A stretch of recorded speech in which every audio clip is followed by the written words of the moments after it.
Guys, I am back, and today we are going to be talking about blood pressure medications. This episode is called Pills and Problems because we're going to be talking about all of the different blood pressure medications and the pills that you may be prescribed on and what you can expect. But not only what you can expect, I'm talking about the good, the bad, and the ugly. Because I find that far too many times people are starting on medications and they don't know what they're doing in their bodies. They're not able to have that educated conversation with their primary care provider. But that is going to change today because when it comes down to education, I'm going to do it. I'm going to do it. So let's jump straight into it. Okay. So this episode is going to be Pills and Problems, Diuretics. Now, I want to first start off by explaining what a diuretic is. A diuretic, and this is a term that you're going to hear a lot in the medical community from your doctors, from the nurses, but a diuretic is anything that you ingest that is going to make you urinate. Okay, so the whole issue is, for whatever reason, your blood pressures are elevated, possibly because you have too much volume. And when I say volume, I mean too much fluid within the vessel. The vessel, okay, that is the blood, the blood vessel that's taking blood to an organ.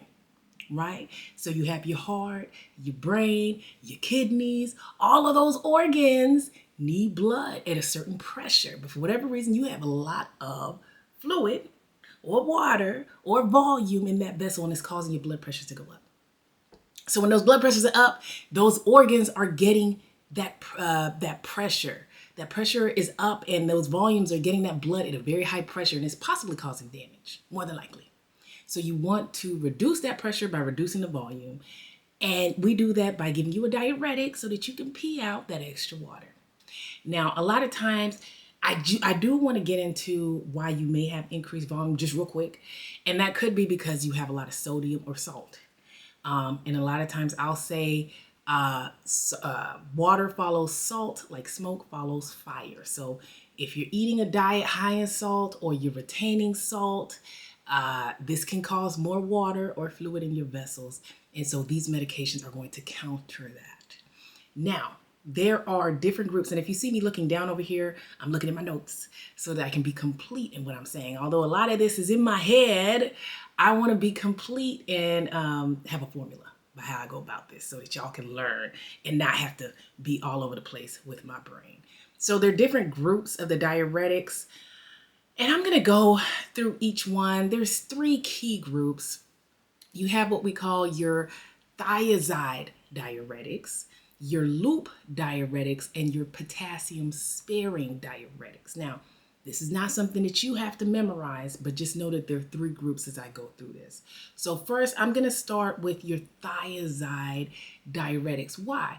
Because these are more than likely the most common diuretic that you're going to encounter. A lot of patients are started on the thiazide diuretics. What are the thiazide diuretics? What's in that group? Well, in America, you're going to have hydrochlorothiazide or chlorothalidone. Okay, a lot of times I'm going to see hydrochlorothiazide. Once in a while, I'll see some chlorothalidone being given. And when I say I see, I'm saying that because I am not a primary care doctor. I am not in the clinic. I'm not in the community. I'm in the hospital. So although I do start blood pressure medications once in a while, I am not the one that's starting them in the community. So I don't really have a choice as to what patients are being started on as much.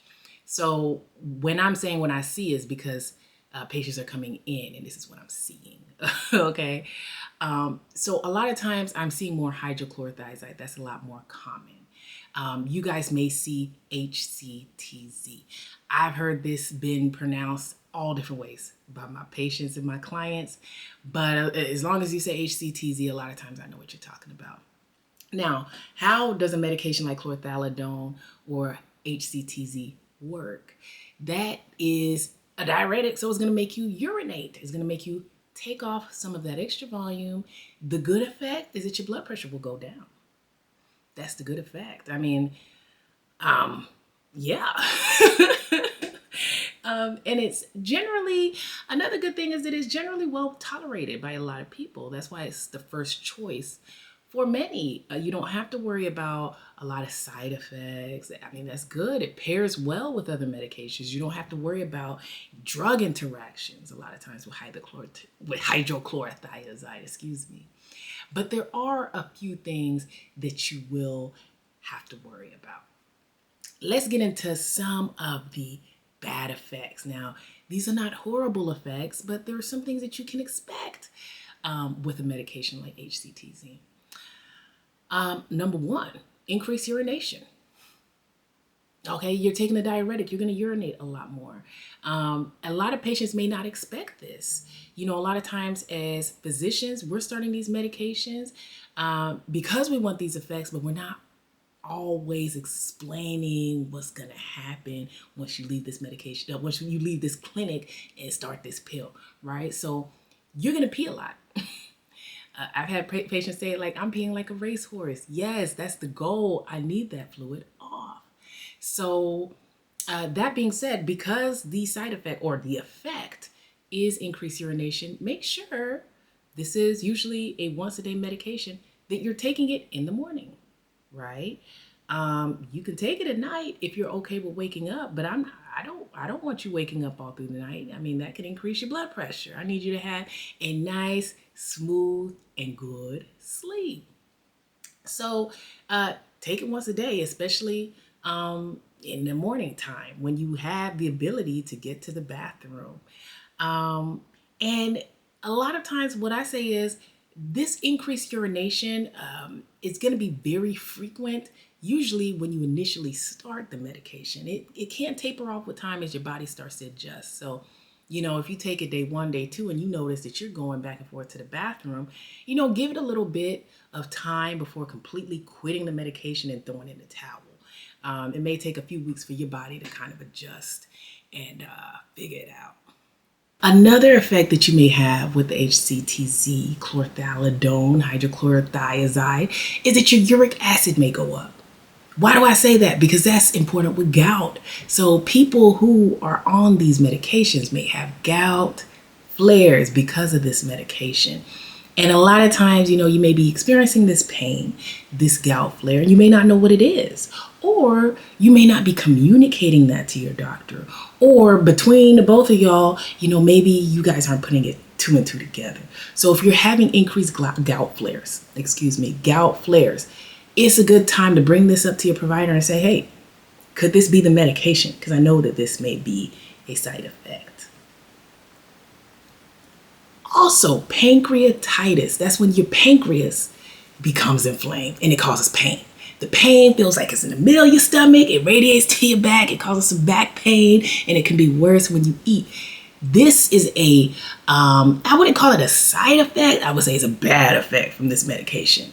If you were ever hospitalized with pancreatitis or there's any suspicion that you have pancreatitis, you need to let your healthcare provider know, whether that's in an emergency room or in the hospital or an urgent care doctor, that you're taking this medication. These are the times where it's important that everybody's on the same page as to what medications you're taking, because they may need to stop it. And the treatment for that pancreatitis is stopping that medication, that hydrochlorothiazide or that chlorthalidone, if it is causing you pancreatitis. Next side effect, and this is more of a side effect really, is dehydration. So you're taking a pill that's making you urinate and you're becoming dehydrated. Now, let me tell you how this usually happens. And I've seen it before, mainly in clients. I've also seen it in the hospital, of course, because by the time they get to the hospital, I'm stopping the chlorothiazide because most patients are usually on the dehydrated side. They're sick with flus and all kinds of things going on. Unless it's like heart failure, usually I'm stopping the diuretics. But I had a client that was, struggling with high blood pressure, was started on hydrochlorothiazide, and was noticing that she was very dizzy whenever she would get up from bed. She was just not feeling very well at all. And we looked into her medications because what was going on? She was training for a marathon. She did not tell her primary care doctor. And she was becoming dehydrated. Okay, her electrolytes were out of whack. So you have to imagine she was running, she was sweating, she was losing potassium and sodium through her sweat, and then she was also taking a medication that was forcing it out through her urine. She wasn't feeling good. So what we ended up doing was working with her primary care doctor and, informing them, hey, she's training for a marathon. This might not be the right medication for her. So that's another example of why it's important to keep your doctor in the loop with everything you're doing. You might not think it's a big deal, but it is a big deal when they have to adjust those medications. Okay, so before we close out on the thiazide diuretics, let's discuss, okay? So you're gonna be urinating a lot, but what are the things that you need to look out for? Potassium. Talk to your doctors about your potassium, okay? And if you have any gout flares, you need to let your primary care provider, doctor know so y'all can put 2 and 2 together. If you have any issues with pancreatitis, abdominal pain that's radiated to your back, you're getting hospitalized, you're going to urgent care, you're seeing somebody for pancreatitis, they need to know that you are on this thiazide diuretic. And also, if you're sick, you're not eating, you're exercising more, you're having a lot more sweating, you're getting dehydrated, let your doctor know. They can change these medications or they can tell you how to manage these medications so that you're not getting these bad effects. Now let's move on to the next one. Next, we have what you call the loop diuretics. These are the loop diuretics. I don't know why I felt like I had to sing it, but it's done. I've already done it. Ain't no turning back. Now, which medications are we thinking about when we're talking about the loop diuretics? We're talking about Lasix, furosemide, bumetanide or Bumex, or the torsemide. Okay, if you hear my baby screaming in the background, she is playing, she's happy. So what are the loop diuretics and when do they come into play? The loop diuretics are the next step when it comes to getting diuresis or getting that water off. They're stronger. They're a lot stronger than your thiazide diuretics. So you have your HCTZ and your chlorothalidone, and then you have your loop diuretics. And these are medications that are going to be used when you have other conditions that you need to treat usually. So if you have kidney disease that's going on, you need a little bit stronger push at that kidney level to get off that water. Loop diuretics gonna come into play. If you have severe high blood pressure, I'm talking about, your HCTZ is just not cutting it for whatever reason, that's when they're gonna bring those loop diuretics on. And one that you cannot forget that we really use loop diuretics for is for heart failure. So if you have heart failure and you're really needing to get off a lot of fluid, I'm talking about your lower extremities, your legs, okay, are swollen. They're so swollen that you can push down into it and make an indent. We need something strong to get that fluid off, to mobilize, to move that fluid and get it off of you from causing problems. That's when these loop diuretics are going to come into play. So if you have heart disease, kidney disease, or severely elevated blood pressure, that's when we're using these loop diuretics. Now, let's get into the good benefits. The good benefits, again, they're diuretics. They're going to get that fluid off, okay? If you have heart failure, if you have kidney disease, I forgot. If you even have liver disease, okay, and you're having a lot of swelling, swollen stomach, your stomach is swollen and it's painful, and we got to get that fluid off. That's what these are good for. Those are the good effects for these medications. But what are some of the bad effects that you might think about? Well, low potassium. And the low potassium might be even worse than with the hydrochlorothiazide, okay? The low potassium is going to be even more pronounced. Why? Because this medication is a lot stronger. It's taking a lot more fluid off. It's working at that kidney. Boom, it's getting it off. So, of course, you're going to have a more drastic effect of that potassium being taken out. So in a lot of these patients, if you're on Lasix or furosemide, if you're on Bumex, okay, if you're on torsemide, raise your hand if you're put on a potassium pill. Yeah. I mean, I don't know why my hand is up. I'm telling you to raise your hand. But yeah, it's very common that if you're on these medications, you're going to be put on potassium supplementation because the effect of the potassium being taken out is going to be very strong. And here's the thing, we don't want the potassium too low because that has its issues as well, which I'm not going to get into here because I want to stay on topic.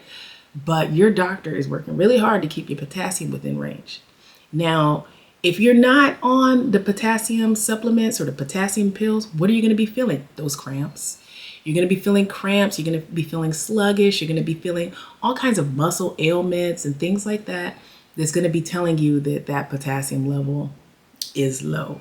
So your doctor may recommend a higher potassium diet, but more than likely, doctor may be putting you on a potassium pill to help put that potassium in the right place. Now, if you are on a potassium pill, now is not the time to be, overdoing it with the potassium. You want to be really consistent with your diet because, again, you don't want your potassium to be up one day, really low another day, and just fluctuating.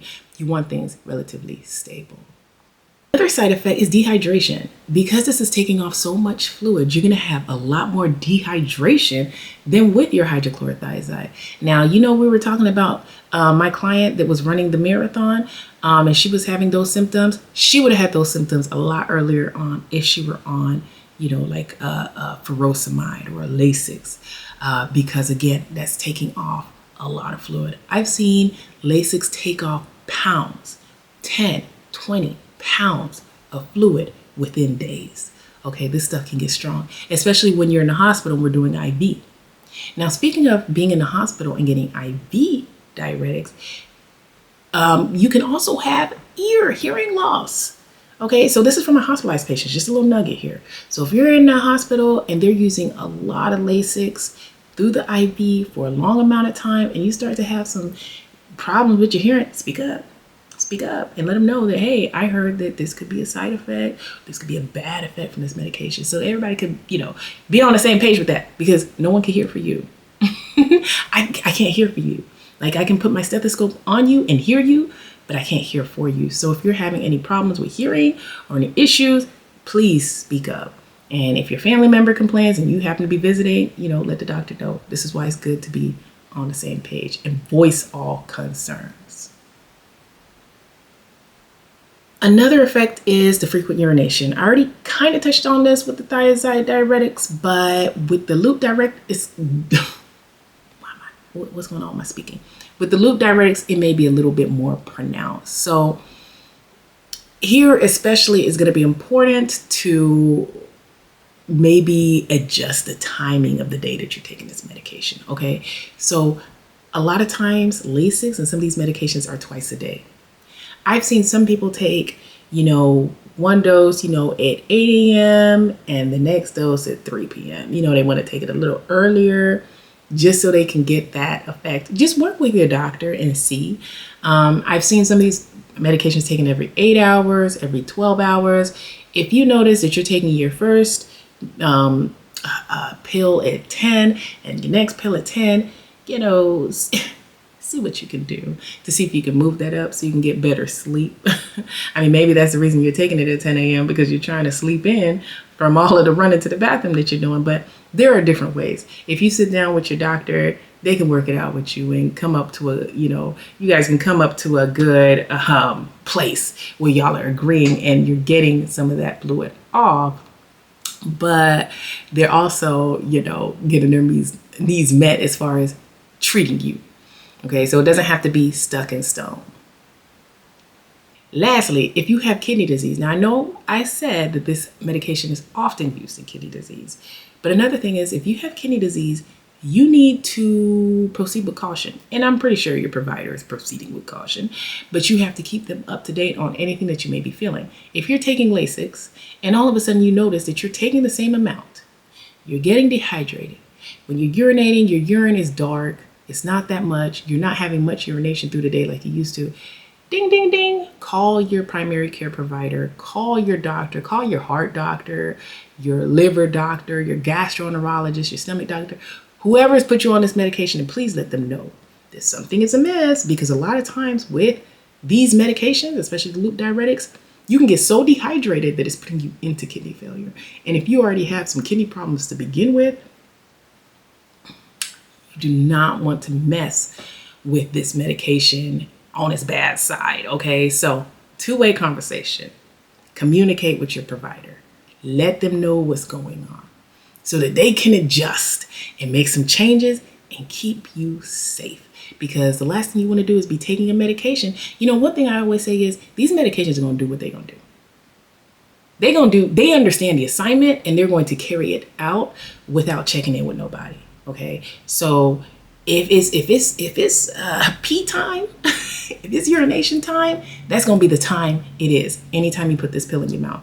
So if you're sick, you have the flu, you have the stomach bug, you're vomiting, and you're taking Lasix and you're already dehydrated, good luck. It's going to continue to make you pee until your kidneys, say toodles.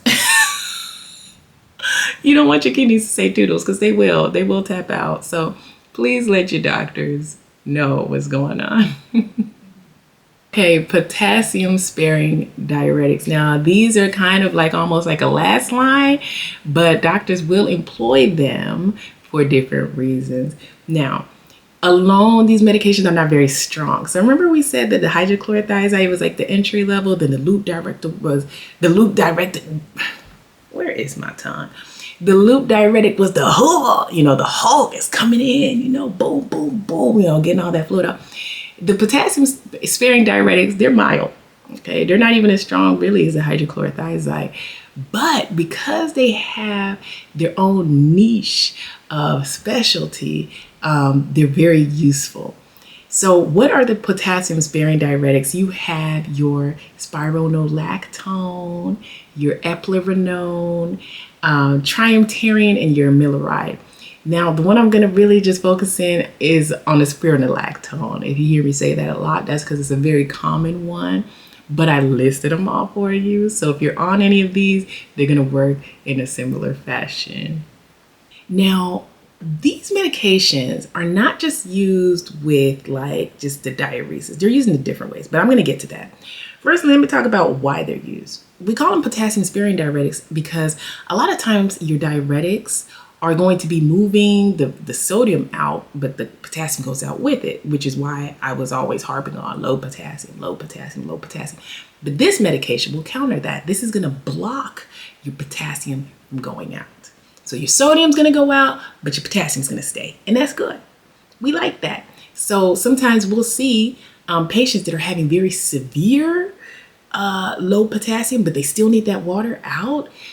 Some physicians and some practitioners will add this. So instead of going up on the Lasix, they'll have you at the same dose of Lasix, and then they'll add the spironolactone to get that boost of more fluid out, but we're holding on to some of that potassium. So the medications can work together. So this is where you're seeing two medications treating the same thing, working in different ways. So sometimes we'll have patients say, I'm on too many medications. I was started on this, and now I'm started on that, and I just want to take this or take that. This is why. This is why you may be on Lasix and spironolactone. And we'll see that a lot. We'll see that loop diuretic and that potassium-sparing diuretic. Doesn't make sense now. Doesn't make sense now. It should start to click, right? Because you have a strong diuretic medication taking off a lot of fluid, also taking a lot of potassium off. But now you have that potassium sparing that also has that diuretic effect. You will see this a lot, used a lot in really severe high blood pressure. We're really trying to get your blood pressures down. So we're adding this. This is like a last line. And I'm going to go through all the other blood pressure medications. But when I say last line for blood pressure medication, I'm saying that you've gone through this, that, you're on a beta blocker, you're on an ACE inhibitor, you're on a diuretic, now we're going to add the potassium-sparing diuretic on board too. So it's something that we're using in addition to many other medications. Or you could use it, like how I said before, in addition with another diuretic to get more of that bang for your buck. You can also see it used in heart failure. because spironolactone has some benefits, some clinically proven benefits. So sometimes if your heart doctor has you on multiple medications, this is times where we'll see it. They may have you on low doses of different medications that are blood pressure medications or diuretics, very low doses. And you're wondering, why am I walking out of the hospital on 4 medications? Why am I walking out of the clinic on 4 medications? Can't we just combine it into one? Well, sometimes they can combine it into one, so they're combination pills. But a lot of times it's because a lot of these medications are doing different things and they're protecting your heart and making your heart stronger. So that's why it's important to be compliant with them. But the spironolactone could also be one of those medications that's being added for the benefit of your heart. Also, spironolactone has some hormonal effects, and some people can use it for PCOS, acne. So if you're on this medication for that, that may be why. What are the side effects of these medications, these potassium-sparing diuretics like spironolactone? Number 1, high potassium. High potassium. We were sparing the potassium, now the potassium is high. So if you're in, a lot of times patients may not feel high potassium as much. They may feel nauseous, they may have vomiting, they may have some brain fog or dizziness, but a lot of times high potassium is something that is measured. And you may have to go into your doctor and he measures labs and notices that your potassium is high. So that is a side effect. And in that case, they may give you a medication to bring it down, or they may just stop the medication, because we don't like to mess around with very high potassium levels as doctors. It's scary. Like I said, we like to keep that potassium in a fine balance. The next issue that you may have is because, remember I said that this has some hormonal implications to it. So because it has some effects on the hormones, you might have some hormonal changes that you may not like, right? So if you're a man, you may have some issues with gynecomastia. That is like one side effect that we know about, okay? Now, some of the potassium-sparing diuretics are better than others when it comes to this side effect. But if you are experiencing, the breast tissue, when we say gynecomastia, that's the development or forming breast tissue, the man boobs. If you're getting that and you're on this medication, talk to your physician. Talk to your healthcare provider and tell them that I'm not comfortable with this. Sometimes they can have other medications that can help out with this or block this, or they just may need to move you to another medication, especially if the medication is causing this, because that can have, effects with your mentation and how you feel about your body. And it's important. We want you to love your body, okay? For women, you may have increased periods, missed periods, all kinds of hormonal stuff going on, okay? So with men, a lot of times we see them coming in first. They'll come in first and say, oh my gosh, I'm having boobs, help me. But with women, it may take them a little bit longer to figure out that, oh, this medication is doing it. So if you have any issues at all, that you're having some kind of hormonal changes at all, okay, bring it up to your doctor so they can go over that with you and see if that's the medication causing it.